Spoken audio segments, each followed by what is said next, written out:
Les podcasts du Figaro.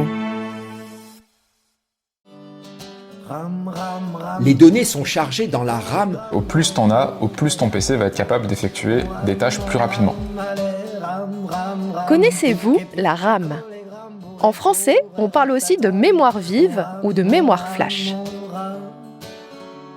La RAM, c'est un composant informatique qui permet à nos appareils de fonctionner parfaitement à pleine vitesse.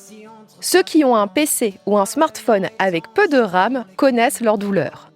Vous essayez de lancer 2 applications en même temps et là, votre appareil devient super lent et hyper pénible à utiliser. La RAM, c'est donc précieux. Le souci, c'est que c'est en train de devenir rare et extrêmement cher. Prenez par exemple cette paire de barrettes de RAM qui était vendue 115 € en octobre 2025. En ce mois de février 2026, la même paire coûte désormais 480 €. Oui, 4 fois plus en l'espace de quelques mois. Voilà pourquoi les geeks du monde entier font la grimace. Mettre à jour leur ordinateur va leur coûter extrêmement cher. Mais ce problème ne se limite pas aux nerds qui achètent leurs composants à la pièce. Si vous avez besoin dans les prochains mois d'un nouveau smartphone ou d'un nouveau PC, vous n'allez pas échapper à une forte hausse des prix. Et le responsable, c'est la pénurie de RAM, derrière laquelle se cache l'intelligence artificielle. Allez, venez, je vous explique tout en 5 minutes. Comme je l'ai déjà expliqué dans Question Tech, l'intelligence artificielle, ce n'est pas de la magie.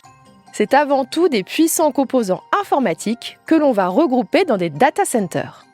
Assemblés tous ensemble, ils vont créer un supercalculateur qui va faire fonctionner les différents algorithmes d'intelligence artificielle.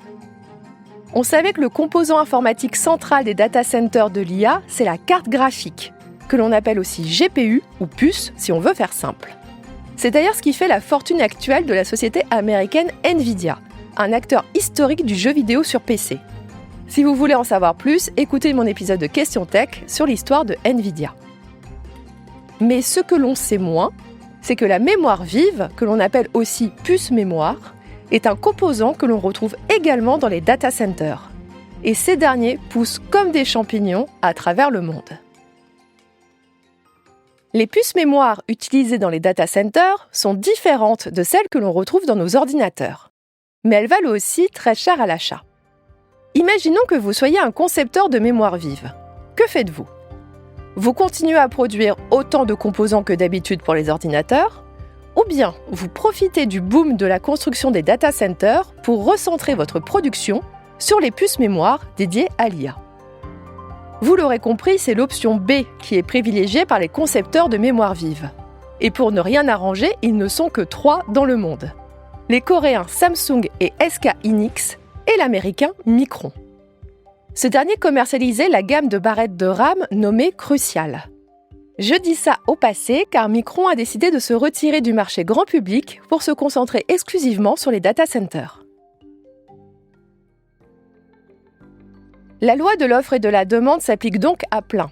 Comme le volume de barrettes de RAM classique est en baisse, leur prix grimpe, ce qui pose problème. Dans le jeu vidéo, l'entreprise Valve a annoncé reporter à plus tard la sortie de sa console Steam Machine à cause justement du prix de la RAM. Dans le monde du smartphone, les prix ne vont pas forcément augmenter, mais les performances des téléphones risquent de baisser. Je vous explique. Vous connaissez la shrinkflation dans l'alimentaire, c'est-à-dire vendre au même prix des paquets de gâteaux qui sont soudainement passés de 500 grammes à 350 grammes. Dans le mobile, ça veut dire avoir des téléphones milieu de gamme avec seulement 8 Go de mémoire vive contre 12 jusqu'à présent. On peut s'attendre à voir la même chose dans l'univers des ordinateurs. Et j'ai une mauvaise nouvelle, la crise de la RAM risque de durer plusieurs années. Si vous avez des achats informatiques à faire, faites-les maintenant.